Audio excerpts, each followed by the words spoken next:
Romanos capítulo 8, versículos 28 até o versículo número 30. Nós leremos aqui essa passagem e os irmãos vão nos acompanhando.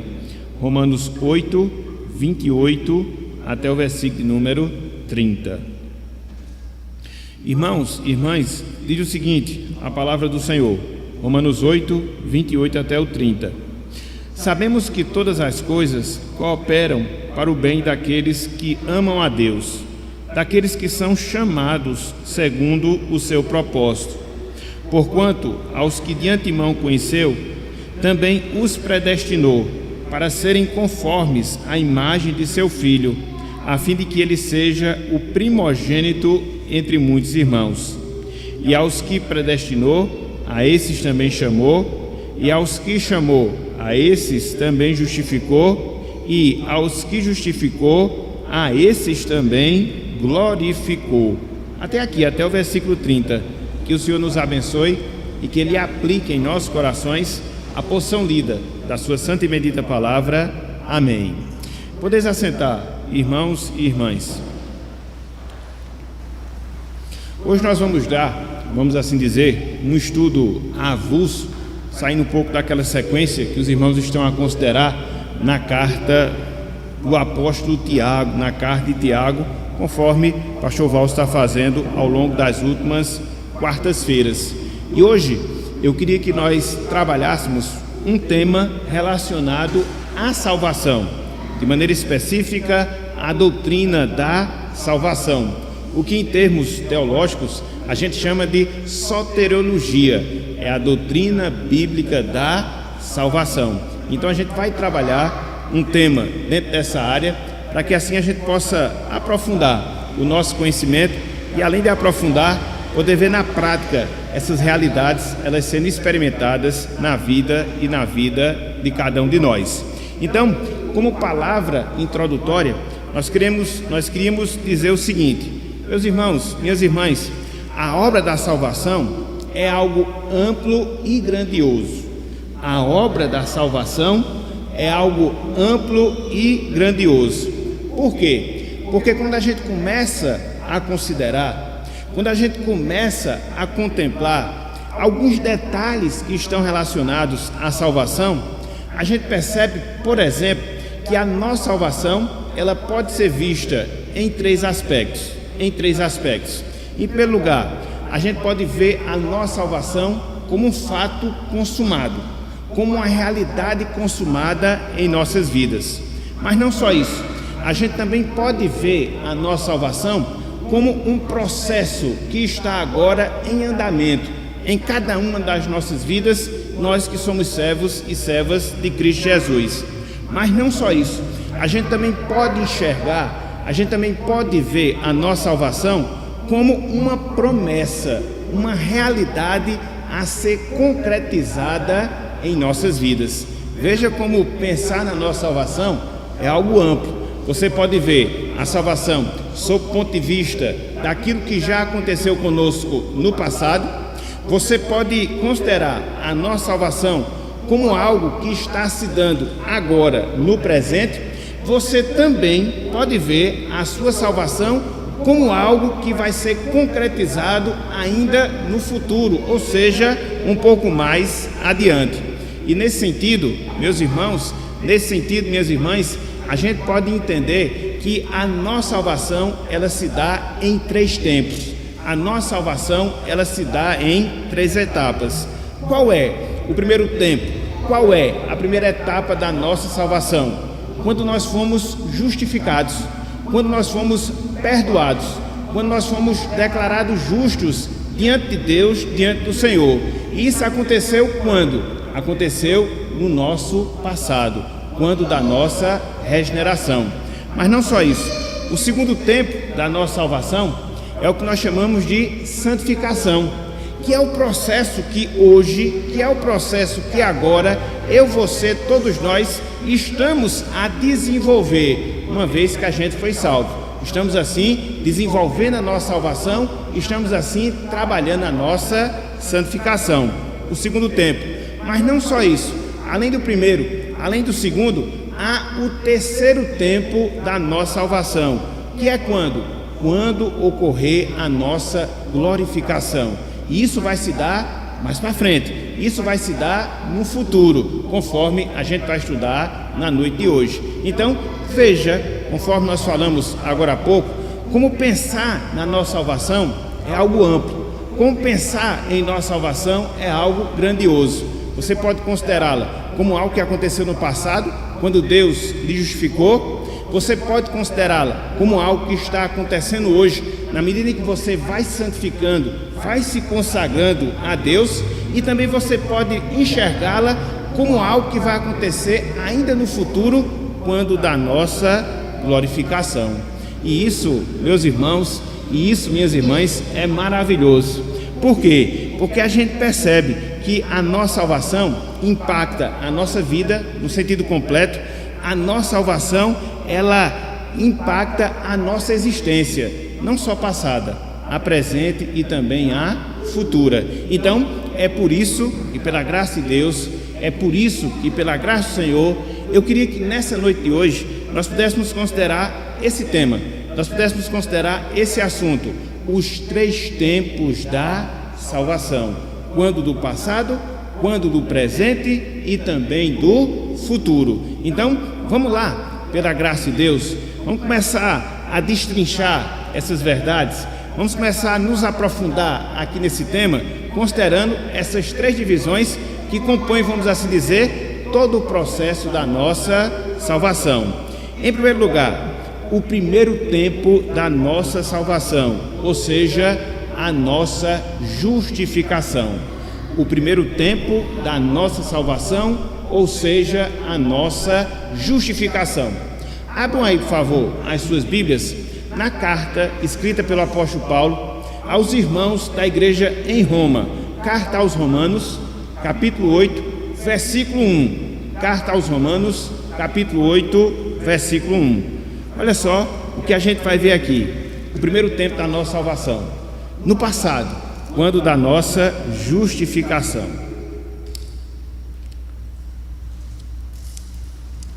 Olha só o que diz aqui o apóstolo Paulo. Romanos capítulo 8, versículo 1.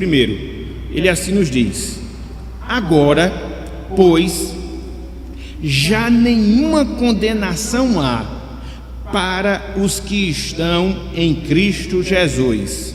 Repetindo, agora, pois, já nenhuma condenação há para os que estão em Cristo Jesus. Irmãos, irmãs, quando nós falamos justificação, quando nós falamos que nós fomos justificados, nós estamos nos referindo ao ato gracioso da parte de Deus, da parte do Senhor, através do qual Deus, Ele nos declarou perdoados de todas as nossas transgressões, de todos os nossos pecados, de todas as nossas iniquidades. E agora, pelo fato de ter se dado esse perdão, Deus nos vê justos a partir da obra de Cristo, a partir da obra do nosso Salvador. O que é isso? Isso é o que nós chamamos de justificação. O ato de Deus nos declarar perdoados, o ato de Deus cancelar as nossas transgressões, e não só fazer isso, mas ao fato de Deus agora não nos ver mais em termos de pessoa, mas ver em nós a justiça de Cristo, a sua retidão, a sua santidade, conforme a operação que ele trabalhou em cada um de nós. Na verdade, é disto que o apóstolo Paulo ele está falando aqui em Romanos capítulo 8. Ou seja, ele abre aqui esse capítulo 8 fazendo essa declaração dessa realidade que se faz presente na nossa vida. Que realidade? Hoje já não há nenhuma condenação. Hoje já não há mais nenhuma pendência. Hoje já não há nenhum pecado do qual nós precisamos que Deus perdoe-nos ou que nós precisemos de ter o perdão. E por que isso acontece? Porque nós já passamos por esse processo, o qual nós chamamos de processo de justificação. Isso se deu quando Deus ele trabalhou na nossa vida. Isso se deu quando Ele nos chamou para o seu Evangelho, quando Ele trabalhou em nosso coração e nós aceitamos não só a Sua palavra como verdade, mas nós aceitamos a eficácia da obra de Cristo como suficiente para perdoar os nossos pecados, perdoar as nossas transgressões. Então, nesse sentido, nós fomos salvos. Por quê? Nós fomos perdoados. Nesse sentido, nós fomos salvos. Por quê? Porque em Cristo nós obtivemos a justificação de todas as nossas transgressões, de todos os nossos pecados. Então, se nós estamos aqui nessa noite de hoje, então, se nós estamos aqui desfrutando dessa nova vida que nós temos em Cristo Jesus, isto ocorre, meus irmãos, e se dá, minhas irmãs, porque no passado, a depender da história de cada um passado mais longo ou um passado mais curto, Deus nos justificou, Deus ele nos perdoou, quando do dia da nossa salvação. E aqui, cada um vai ter a sua história, de como Deus chamou, de como Deus trabalhou, de como Deus redimiu. E no dia em que isso aconteceu, nós fomos justificados por Deus, nós fomos justificados pelo Senhor. Coisa maravilhosa, meus irmãos, coisa extraordinária, minhas irmãs, podermos ter essa noção que deve marcar a nossa vida ao longo da nossa peregrinação aqui nesse mundo. Não existe mais débito de nós em relação a Deus, não existe mais pecado, não existe mais transgressão. Por quê? Porque nós fomos perdoados. Quando nós lemos, por exemplo, a carta de Paulo aos Romanos, a gente percebe justamente isso. Na visão de Deus, todos nós somos pecadores, e de fato nós somos. Na visão de Deus, todos nós estamos aquém da sua vontade, e por isso nós precisamos, e por isso nós carecemos dessa justificação, desse perdão. Abram aí, por favor, bem rápido, as suas Bíblias, lá na carta aos Romanos, só que a gente vai voltar um pouco mais agora. A gente vai lá para o capítulo 3, versículos de 9 a 11, e depois o versículo número 23, para que nós entendamos como nós carecemos dessa justificação. Na verdade, carecíamos, mas graças a Deus, Ele já nos deu esse presente. Então veja aí, Romanos, capítulo 3, versículos 9 até o versículo número 11, e depois a gente pula para o versículo 23. Olhem só o que Paulo fala aqui. Essa era a nossa situação. Essa é a situação ainda das pessoas não salvas. Veja o que diz aqui, ó. Que se conclui? Pergunta o apóstolo Paulo. Temos nós qualquer vantagem? Ele mesmo responde: não, de forma alguma, pois já temos demonstrado que todos, tanto judeus como gregos, estão debaixo do pecado. Essa é a situação universal da humanidade. Ela está debaixo do pecado. Por isso ela precisa, por isso ela carece dessa justificação. Segue o apóstolo Paulo, versículo 10. Como está escrito: veja, não há justo nenhum sequer. Versículo 11. Não há quem entenda, não há quem busque a Deus. O homem, no seu sentido natural, ele é um alienado em termos espirituais. Ele é indiferente às coisas de Deus, indiferente às coisas do Senhor. O que ele sabe, tão somente, é contrariar a sua vontade, é desobedecer aos seus mandamentos, é transgredir a sua palavra. E por isso Paulo faz esse arrazoado e chega a essa conclusão: todos nós somos pecadores e por isso nós precisamos da justificação. Olha só o que ele diz no versículo 23. Olha só: pois todos pecaram e carecem da glória de Deus. Por isso a necessidade que a gente tem de passar por esse estágio. Que estágio? O estágio da justificação. No nosso caso, meus irmãos, no nosso caso, minhas irmãs, já passamos por ele, porque Deus veio até nós, e quando Ele nos salvou, Ele nos justificou, Ele nos perdoou. Então, nós temos esse privilégio. É um privilégio que experimentamos não porque nós merecemos, é um privilégio que nós experimentamos não porque nós fizemos alguma coisa para que obrigasse Deus a nos tratar dessa forma, a nos tratar dessa maneira. Não, jamais. Mas a justificação que nós temos hoje, esse primeiro tempo da nossa salvação, ele é uma realidade firme nas nossas vidas, porque Cristo garantiu a nossa justificação. É como sempre nós gostamos de dizer: nada acontece de graça na vida. Então, se hoje você é um justificado, se hoje você experimenta de perdão, se hoje você foi perdoado, foi porque Cristo, através do seu sacrifício, garantiu essa justificação. E por isso nós a experimentamos, e por isso nós usufruímos desse benefício. Olha só o que o apóstolo Paulo também fala acerca disso na carta aos Romanos, capítulo 3 ainda.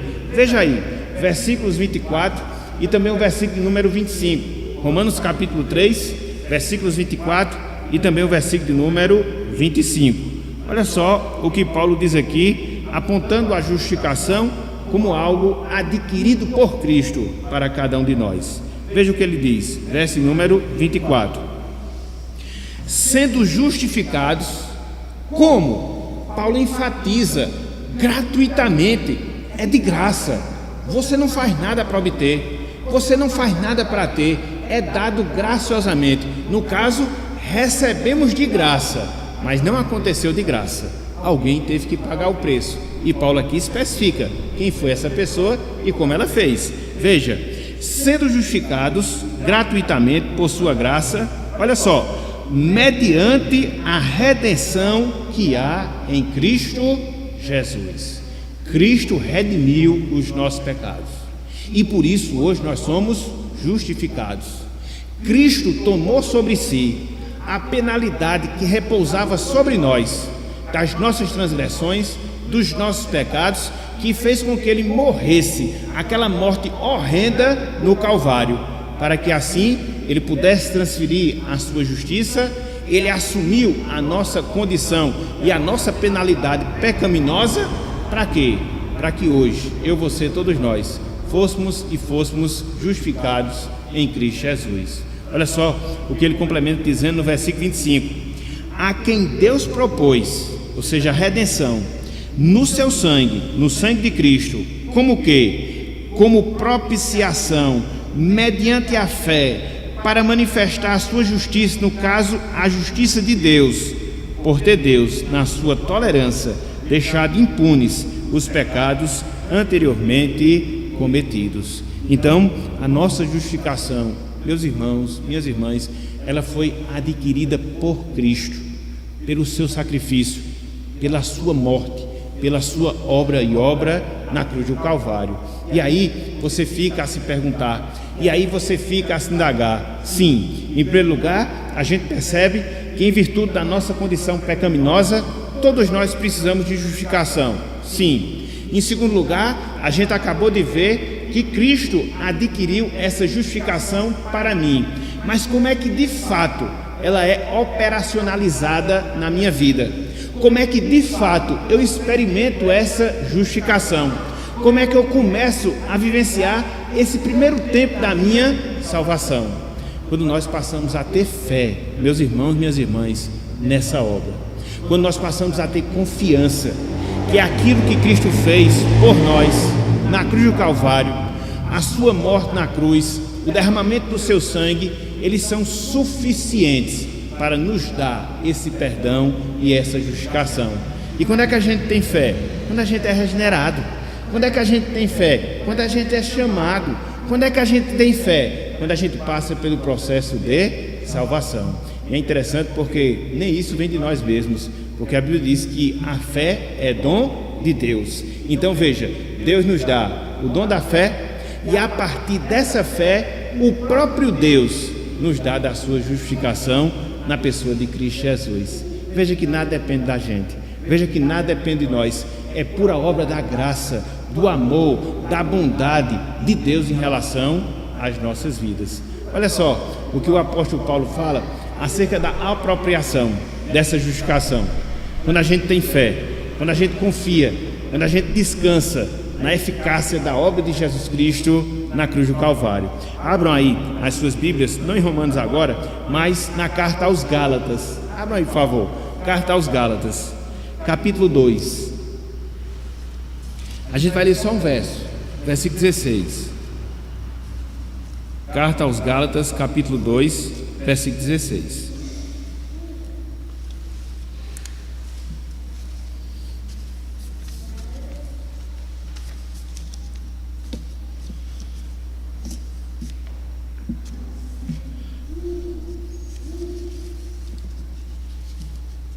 Olha só o que diz aqui a palavra do Senhor. Gálatas capítulo 2, versículo 16.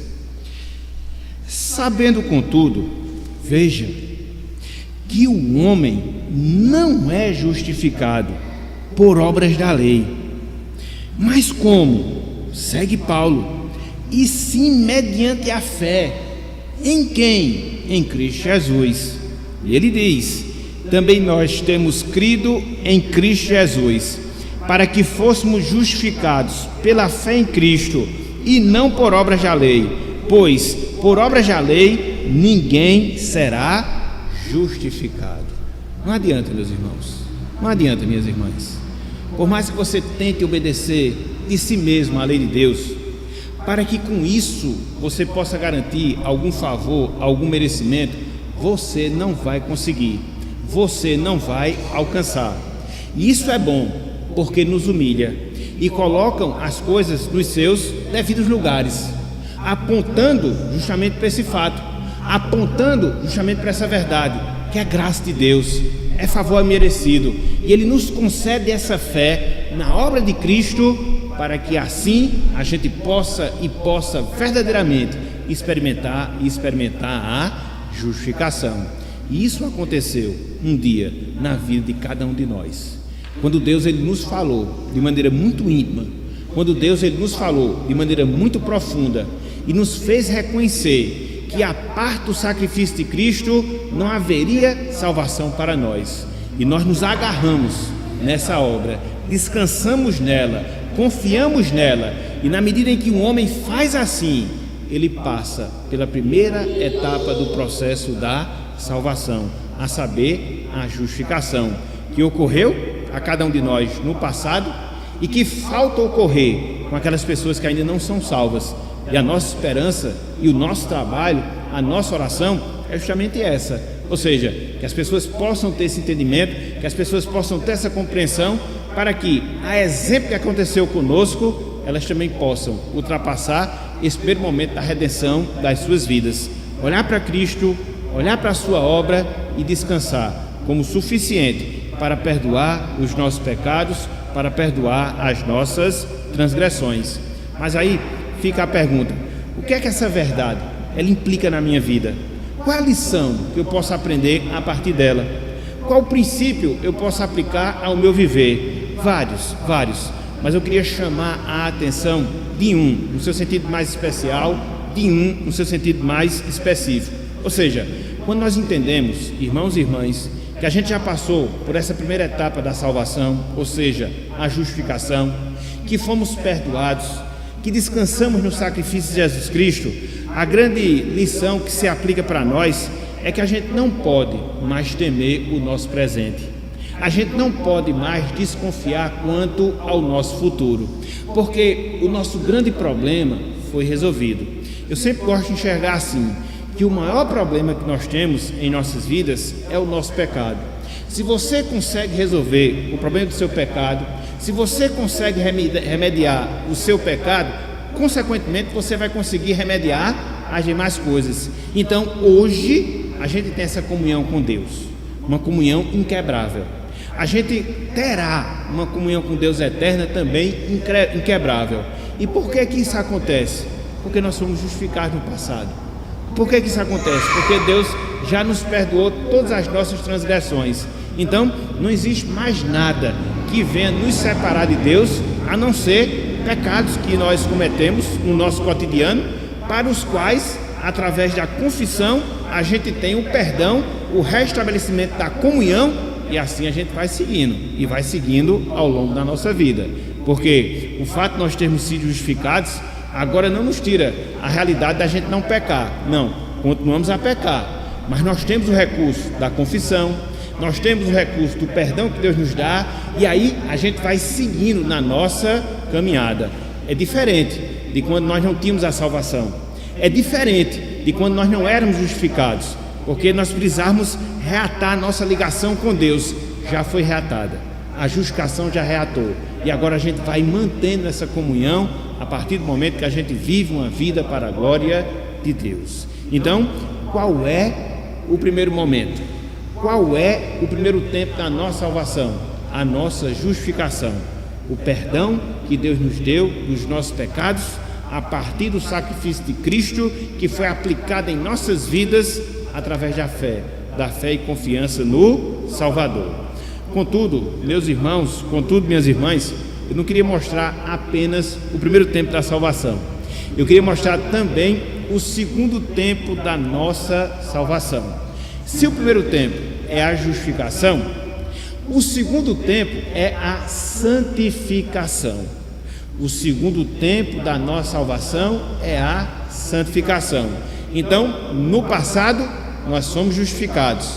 No presente, nós estamos sendo santificados. No passado, nós fomos justificados, perdoados. No presente, estamos sendo santificados. Abram aí, por favor, as suas Bíblias na carta de Paulo aos Filipenses. Carta de Paulo aos Filipenses, capítulo 2. A gente vai ler 2 versos.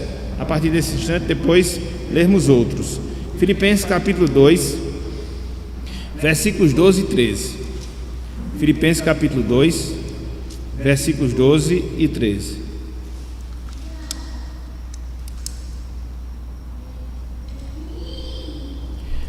Olha só o que Paulo fala aqui. Filipenses 2, versículo 12 e 13. Ele diz, assim, pois, amados meus, como sempre obedecestes, não só na minha presença, porém muito mais agora na minha ausência, veja, desenvolvei a vossa salvação com temor e tremor. Verso 13. Porque Deus é quem efetua em vós tanto o querer como o realizar segundo a sua boa vontade. Desenvolvei a vossa salvação. O que é isso na prática, meus irmãos? O que é isso na prática, minhas irmãs? É a nossa santificação propriamente dita. E aí você pode perguntar, mas o que é essa santificação? É a obra de Deus, é a obra divina na nossa vida, através da qual nós somos libertos da influência do pecado no nosso viver e nós somos capacitados a viver a nova vida que Cristo adquiriu por nós na cruz do Calvário. Tudo isso envolve a santificação. A gente percebe que ela preenche esses 2 aspectos. É a obra que Deus opera na minha vida, na sua vida, na nossa vida, onde Ele vai nos libertando gradativamente do pecado, das transgressões, e Ele vai nos capacitando a nos conformarmos cada vez mais à imagem de Cristo no nosso viver. Então, são como que 2 faces de uma mesma moeda.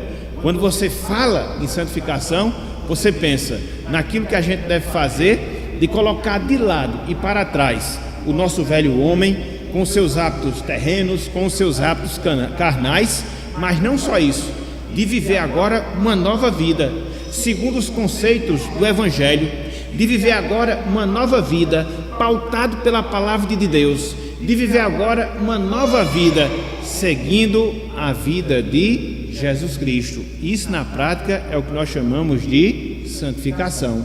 É disto que Paulo está falando, aqui nesse trecho que a gente leu, Filipenses 2, versículo 12 até o versículo número 13, esse desenvolvimento da nossa salvação. É isto, meus irmãos, é isto, minhas irmãs, que agora se dá em nossa vida. Nesse sentido, nós estamos sendo salvos. Por quê? Porque nós estamos dando prosseguimento a esse processo de matar o velho homem, de viver o novo homem e desta forma cada vez mais nos parecer com Cristo, nos parecer com o nosso Redentor. Mas para que isso se dê, existem algumas coisas que a gente não pode esquecer. Existem alguns compromissos que nós precisamos considerar. Em primeiro lugar, existe a necessidade do nosso empenho pessoal, do nosso empenho particular. É por isso que no texto aqui de Filipenses, Paulo dá essa ordem: desenvolver. Então, eu não posso fazer por meu irmão em Cristo, eu não posso fazer por aquelas pessoas que são salvas assim como eu fui. Eu posso fazer e desfazer por mim mesmo, individualmente falando, e assim cada um vai fazendo por si mesmo. Então, nesse sentido, a santificação é uma responsabilidade individual, é um compromisso particular, é um dever que você tem de você mesmo procurar se desvencilhar do velho homem e procurar cada vez mais viver a nova vida de Cristo Jesus. Olha só, meus irmãos, olha só, minhas irmãs, o que Paulo fala lá em Tessalonicenses, primeira carta, 1 Tessalonicenses, capítulo 5, versículo 22. Desse empenho pessoal que nós devemos ter. 1 Tessalonicenses, capítulo 5, versículo 22.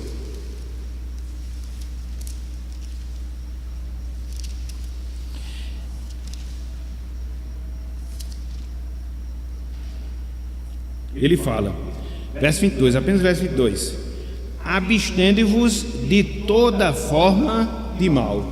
Quem deve fazer isso? É você. Outra pessoa não pode cumprir com essa obrigação na sua vida, você e você mesmo. Então, o primeiro aspecto da santidade, desse desenvolvimento da nossa salvação, é esse compromisso particular que eu, que você, que todos nós assumimos, de fato desenvolver essa nova vida que Deus nos dá na pessoa de Cristo Jesus. Mas não só isso. Em segundo lugar, existe a atuação divina na nossa vida. Tanto é que lá em Filipenses, Paulo ele diz que é Deus quem opera em nós, tanto querer como realizar segundo a sua boa vontade. Então, a santificação, ela é uma responsabilidade minha, por um lado, mas não só isso. A santificação é uma operação divina no meu coração, que me estimula, que me impulsiona a, de fato, viver a vida que Deus ele requer para a minha vida. Eu sempre gosto de perceber e de enxergar a santificação como você andar num barco a remo. Você tem os dois remos, e aí você tem que ter o mesmo peso que você coloca nos dois remos para que você possa ir em linha reta. Assim também é a santificação. Existe a minha responsabilidade, o meu compromisso, e existe a atuação que Deus faz em mim para que essa realidade ela possa ser uma verdade na minha vida. E aqui, na carta que Paulo fala, ou na carta que Paulo escreve aos Tessalonicenses, ele fala justamente isso. Se no versículo 22, que foi o verso que a gente acabou de ler, Paulo nos exorta a nos abster de toda forma de mal, no versículo seguinte, ou seja, no versículo 23, ele mostra que é Deus quem nos santifica. Olha só, meus irmãos, que coisa fantástica, olha só que coisa maravilhosa. Vejam aí, se vocês não fecharam, é só virar aí a página, a depender da Bíblia, que você já vai ter o versículo 23. Olha só o que Paulo fala aqui, ó. O mesmo Deus da paz, 1 Tessalonicenses 5:23, o mesmo Deus da paz, faça o quê? Vos santifique. Como? Em tudo.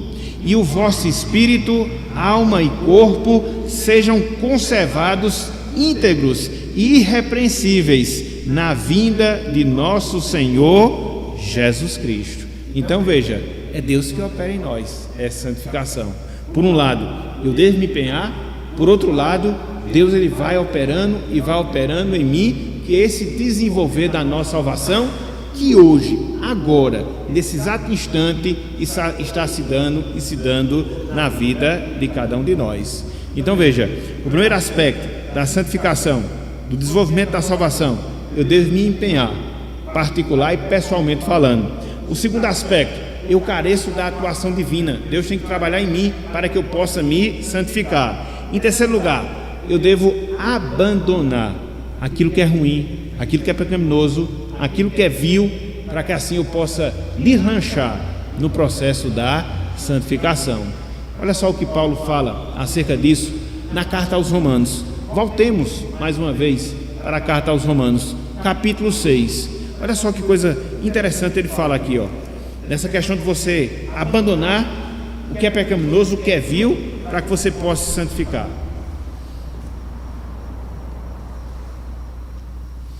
Romanos capítulo 6, versículos 12 e 13. A parte A do versículo 13, não todo o versículo 13, depois a gente complementa. Romanos capítulo 6, versículos 12 e a parte A do versículo 13. Ele diz o seguinte, ó: abandono do pecado. Não reine, portanto, o pecado em vosso corpo mortal, de maneira que obedeçais às suas paixões.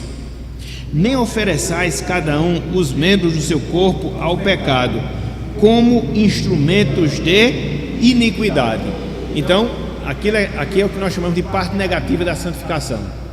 Colocar de lado, deixar para trás, se despir, se desvencilhar daquilo que é vil, daquilo que é pecaminoso, daquilo que impede o agir de Deus na minha vida. Então, o terceiro aspecto da santificação, veja, é uma responsabilidade pessoal, é uma atuação divina, consiste em abandonar o pecado, mas não só isso. Em quarto lugar, consiste também em nós nos consagrarmos a Deus. Nos consagrarmos a Deus. Então, não é somente deixar de fazer aquilo que é ruim, mas é procurar fazer aquilo que é bom, piedoso, santo, puro, para que assim Deus esteja operando a sua salvação nesse sentido da nossa santificação. É o que Paulo fala no restante do versículo 13, e ele vai falar também do versículo 17 até o versículo número 19 do capítulo 6 aqui de Romanos. Olha só o que ele diz, ó: mas oferecei-vos a Deus, no caso, os membros dos nossos corpos, como ressurretos dentre os mortos, e os vossos membros a Deus como instrumento de justiça. Verso 17 até o versículo número 19.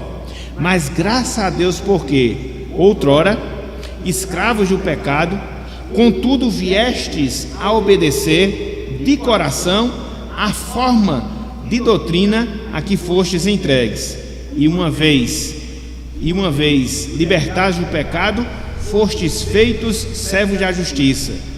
Falo como homem, por causa da fraqueza da vossa carne. Assim como oferecestes os vossos membros para a escravidão da impureza e da maldade, para a maldade, veja, assim oferecei agora os vossos membros para servirem à justiça, para a santificação. É o outro lado, meus irmãos, da moeda da santificação. É você procurar se consagrar a Deus, é você procurar se dedicar a Deus. Isso acontece e deve acontecer a cada dia das nossas vidas. A gente deve encarar essa questão da santificação dentro dessa perspectiva. Que perspectiva? Desse desenvolvimento da nossa salvação, onde a gente vai continuamente, onde a gente vai diariamente analisando a nossa vida, colocando de lado aquilo que não é bom, cada vez mais assumindo aquilo que é bom, justo, virtuoso, santo, puro, para que assim a gente possa cada vez mais nos parecer com Jesus Cristo.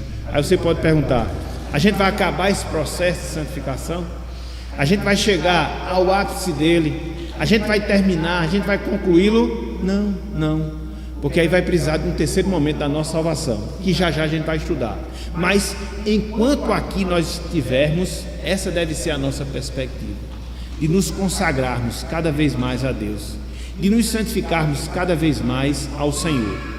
Cada dia, meus irmãos, cada dia, minhas irmãs, que Deus nos dá, que Deus dispõe a cada um de nós, é uma oportunidade para que você possa avançar no seu parecer com Cristo, no seu se consagrar a Deus, no seu abandonar o pecado, porque é assim que Deus ele vai fundindo, ou é assim que Deus vai forjando o caráter de Cristo na nossa vida. E é assim que a gente está sendo salvo, é assim que a gente está desenvolvendo a nossa salvação, um pouquinho hoje, outro pouquinho amanhã, outro pouquinho depois de amanhã, e assim sucessivamente ao longo de toda a nossa vida aqui neste mundo. E quando a gente aprende esse segundo tempo da nossa salvação, ou seja, a nossa santificação, a gente aprende aqui uma outra lição, a gente aprende aqui uma outra verdade extremamente prática, extremamente necessária para as nossas vidas. E que verdade é? A santificação, irmãos e irmãs, ela é o remédio de Deus para nós vencermos o pecado nessa vida. A santificação, ela é o remédio de Deus para nós vencermos o pecado em nossas vidas. Nós somos pecadores. A nossa natureza humana não foi extirpada, não foi tirada ainda da nossa vida. É por isso que a gente peca e vai sempre pecar. É por isso que a gente transgride a lei de Deus e a gente sempre vai transgredir. Mas, na medida em que a gente assume o propósito de nos santificarmos, de nos consagrarmos, a gente vai diminuindo, a gente vai minimizando o efeito e o poder do pecado na nossa vida. A gente foi liberto já da sua escravidão. Nós não somos mais escravos do pecado. Agora, a gente precisa diminuir o poder que o pecado ele exerce sobre nós. E como é que a gente consegue fazer isso? Como é que a gente alcança esse objetivo? Quando a gente procura se santificar cada vez mais a Deus. Então, há momentos em que a gente vai falhar? Vários. Há momentos em que a gente vai pecar? Não resta a menor dúvida. E quando isso acontecer, qual vai ser o remédio? Confessarmos os nossos pecados. É aquilo que João fala lá na sua primeira carta, capítulo 1, versículo 9. Se confessarmos os nossos pecados, Deus é fiel e justo para nos perdoar os pecados e nos purificar de toda injustiça. Então, contemos com o recurso da confissão, experimentemos o perdão de Deus no sangue de Jesus Cristo e nos santifiquemos cada vez mais para que assim nós confrontemos o pecado na nossa vida e não deixemos que ele venha nos dominar, porque libertos dele, graças a Deus, nós já fomos quando nós somos justificados em Cristo Jesus. Então veja, o primeiro tempo da salvação, a nossa justificação, ocorreu quando? No passado. O segundo tempo da nossa salvação, a santificação, está acontecendo quando? Hoje, aqui, agora. Mas falta ainda um terceiro tempo que eu queria aqui considerar com vocês na parte final do nosso estudo, relacionado à nossa salvação. E que terceiro tempo é esse? É a nossa glorificação. É a nossa glorificação. Abram aí, por favor, meus irmãos, mais uma vez, na carta de Paulo aos Filipenses, só que agora no capítulo 3. Filipenses capítulo 3, versículos 20 até o versículo número 21. Filipenses capítulo 3, versículos 20 até o versículo número 21. Filipenses capítulo 3, versículos 20 até o versículo número 21. Terceiro tempo da salvação, a saber, a glorificação. Olha só que coisa maravilhosa Paulo aqui nos escreve. Atentem para a palavra do Senhor. Diz o seguinte, olha só, verso 20, Filipenses 3:20. Pois a nossa pátria está nos céus, de onde também aguardamos o Salvador, o Senhor Jesus Cristo. Aqui Paulo ele remete a uma realidade. Que realidade? Nós não somos cidadãos desse mundo. Em termos civis, até a gente tem a nossa obrigação, até a gente tem aqui a nossa responsabilidade, mas sobretudo a nossa cidadania, ela não é terrena, ela é celestial. Eu acho interessante, só um parênteses aqui, né? Por que Paulo falou dessa forma aqui no texto Filipenses? É porque Filipos era a província, uma das províncias, né, do Império Romano, a que ficava mais próxima do continente europeu.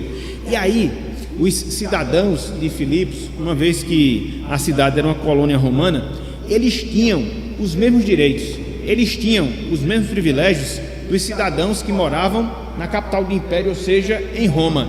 Então, os filipenses, eles se arrogavam disso, eles se orgulhavam. Nós somos cidadãos romanos, nós pertencemos ao Império Romano. Aí Paulo aqui dá essa conotação: a nossa pátria está nos céus. Então, vocês não sigam esse pensamento das pessoas aqui da cidade de se orgulharem por pertencer ao Império Romano. Se orgulhem sim, porque vocês pertencem à pátria celestial. Essa sim é a nossa cidadania, essa sim é a nossa cidade. Então, só observação para a gente entender aqui a razão dessa palavra de Paulo. E agora, o versículo 21. Olha só o que diz aqui, Filipenses capítulo 3, versículo 21. Ele diz, né, que é um cidadão celestial que esperava o retorno glorioso de Jesus Cristo. E nesse retorno glorioso de Cristo, o que é que Cristo iria fazer? O que é que Cristo iria proporcionar? Ele fala, veja, versículo 21, o qual, no caso Cristo, veja, transformará o nosso corpo de humilhação, olha que coisa maravilhosa, para ser igual ao corpo da sua glória, segundo a eficácia do poder que ele tem de até mesmo ou de até subordinar a si todas as coisas. Isso, meus irmãos, é o que nós chamamos de glorificação. É a obra que Deus vai realizar nas nossas vidas quando Cristo retornar para buscar a sua igreja. E quando ele realizar essa obra em nossas vidas, ele vai nos dar corpos remidos, perfeitos, glorificados, corpos semelhantes ao corpo de Jesus, para que a partir do momento que nós passarmos por essa experiência, vivamos com ele eternamente. Aqui eu sempre gosto de dizer que é a consumação da nossa salvação, é quando nós formos glorificados, é quando nós chegarmos nesse estágio que Paulo aqui ele faz menção. Então, quando chegar nesse momento da nossa vida, se tivermos morrido em Cristo, receberemos novos corpos ressurretos. Se estivermos vivos quando Cristo retornar, ele vai mudar, transformar completamente o nosso corpo, de limitado para ilimitado, de corruptível para incorruptível, um corpo glorioso que nós não temos a menor noção do que será, a gente só tem que aguardar. E aqui é o que a gente vê como o terceiro tempo da salvação. Essa era a expectativa de Paulo aqui em Filipenses, era o desejo que inundava o seu coração, era a ânsia que marcava a sua vida, era a vontade que ele tinha como propósito firmado no seu viver, não de estar aqui neste mundo, mas de passar por esse processo da glorificação, da transformação do seu corpo, para que assim pudesse estar livre, agora sim, livre da presença do pecado. É interessante porque em cada tempo da salvação você percebe uma relação com o pecado. Veja, na justificação nós fomos libertos da escravidão do pecado, beleza. Na santificação nós estamos sendo libertos do poder, do domínio do pecado. Na glorificação nós seremos libertos da presença do pecado. O pecado não mais será uma realidade. Enquanto aqui nós estamos, infelizmente e será assim. Agora, quando nós passarmos por esse processo da glorificação, não mais. O pecado, ele não será mais uma presença na nossa vida, por causa justamente dessa transformação dos nossos corpos, por causa justamente dessa ressurreição de novos corpos que Deus proporcionará àqueles que morreram em Cristo Jesus. E aqui, como eu falei, é a consumação propriamente dita da nossa salvação. Meus irmãos, minhas irmãs, na glorificação nós vamos ter, conforme nós vimos domingo pela manhã, conforme nós vimos domingo à noite, a vitória final contra o último inimigo que nós temos. Qual é o nosso último inimigo que vai ser vencido? A morte. Porque a morte é uma realidade na nossa vida por causa do pecado. Mas uma vez que você tiver o seu corpo transformado e que você estiver livre da presença do pecado, a morte não vai existir mais. Ela vai se acabar para mim, se acabar para você, se acabar para todos nós. Ela ainda se faz real hoje, mas depois desse processo da glorificação, não mais, ela será extinta definitivamente. Olha só o que Paulo fala acerca disso na carta aos Tessalonicenses. Aqui, meus irmãos, palavra de conforto para nós que vivemos nesse mundo. Não é não, Dona Maria? Com tanta dor, com tanta enfermidade, com tanto problema. Lembre-se de uma coisa, isso vai se acabar um dia. Vai se acabar um dia. Esse corpo limitado, esse corpo sofrido, esse corpo adoecido, ele vai ser extinto e Deus vai dar um novo corpo para nós. Louvado seja o Senhor. Veja aí, Tessalonicenses capítulo 4. Tessalonicenses capítulo 4, a partir do versículo 13. Meus irmãos, quantas verdades a gente não tem aqui nesse trecho. Verdades maravilhosas, extraordinárias, que é um privilégio para nós, um privilégio. Olha só, 1 Tessalonicenses capítulo 4, a partir do versículo 13, A partir do versículo 13. Olha só. Não queremos, porém, irmãos, que sejais ignorantes com respeito aos que dormem, para não vos entristecerdes como os demais que não têm esperança. Infelizmente havia falsos conceitos ou conceitos errados de alguns irmãos de Tessalônica quanto à morte. E quando a morte chegar e atingir os crentes, acabou? Paulo disse: não é assim não. Quero que vocês ignorem as verdades. E aí começa a discorrer sobre o assunto. Veja o que ele vai falar, versículo 14. Pois, veja, se cremos que Jesus morreu e ressuscitou, assim também Deus, veja, mediante Jesus, trará em sua companhia os que dormem. Aqui os que dormem, os que estiverem mortos no retorno de Cristo, os mortos no Senhor, certo? Serão trazidos juntamente com Cristo. Versículo 15. Ora, ainda vos declaramos por palavra do Senhor isto: nós, os vivos, os que ficarmos até a vinda do Senhor, de modo algum precederemos os que dormem. Porquanto o Senhor mesmo, dada a sua palavra de ordem, ouvida a voz do arcanjo e ressoada a trombeta de Deus, descerá dos céus, e os mortos em Cristo ressuscitarão primeiro. Isso não aconteceu ainda, mas vai acontecer. Eu não sei quando, mas sei que vai. Pode acontecer hoje, pode acontecer amanhã, pode demorar mais 1000 anos. O fato eu sei,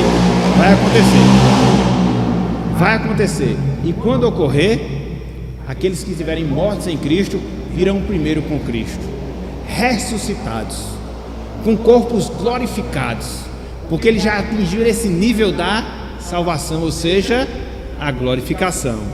E o restante, olha só o que Paulo fala: depois nós, os vivos, Paulo estava vivo ainda, né, quando escreveu, os que ficarmos seremos arrebatados juntamente com eles entre as nuvens para o encontro do Senhor nos ares. Veja, e assim estaremos para sempre com o Senhor, no estado de glorificação. E aqui todos, aqueles que tiverem morrido com Cristo ressuscitarão, os que estiverem vivos no retorno de Cristo terão seus corpos transformados, conforme Paulo falou lá no versículo 21 da carta aos Filipenses, capítulo 3. Então, aqui, meus irmãos, é o estágio final da nossa salvação. Vai acontecer, está no futuro.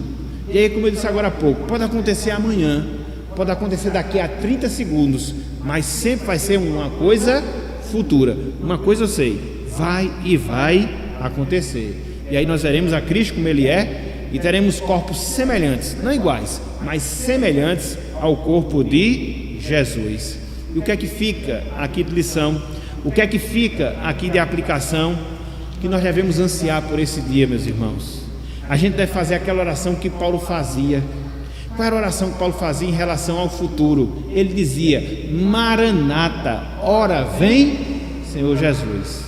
Este mundo nunca teve nada para dar para a gente e nunca terá. Tudo isso vai ser destruído, tudo isso vai ficar. O que fica para nós foi aquilo que Cristo adquiriu na cruz do Calvário, e é para isso que a gente deve focar a nossa visão, focar a nossa esperança, e não nas coisas terrenas que vão se desvanecer, que vão se acabar, que vão ser destruídas. Não.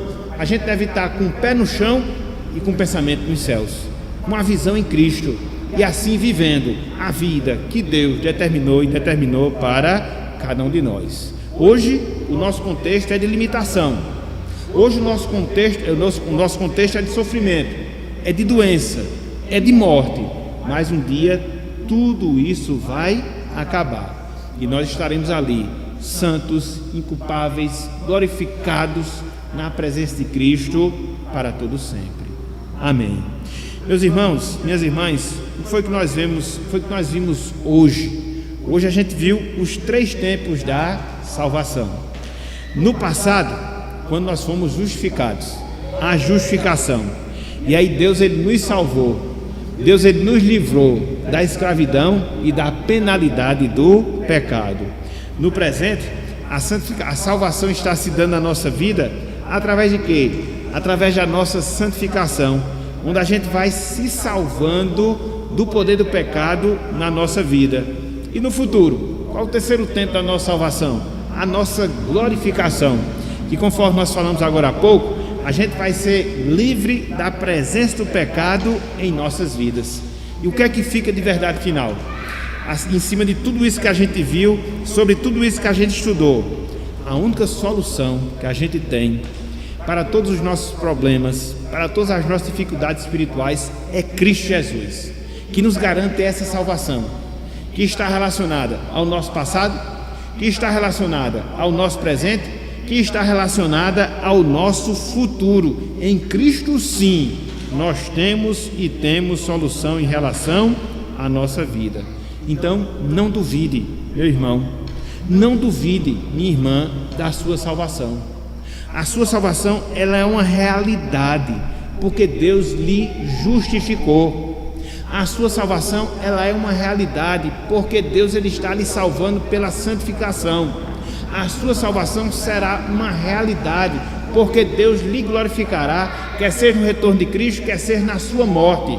Então, que nós possamos nos confortar com essas palavras, tendo sempre uma perspectiva correta daquilo que nós éramos, daquilo que nós somos e daquilo que nós seremos em Cristo Jesus, para que assim a gente possa viver essa nova vida que Cristo adquiriu para nós, cumprindo com aquilo que Deus determinou, ou seja, que vivamos e vivamos para a glória do seu nome. Então que Ele nos abençoe e que Ele aplique a sua santa palavra em nossos corações. Amém.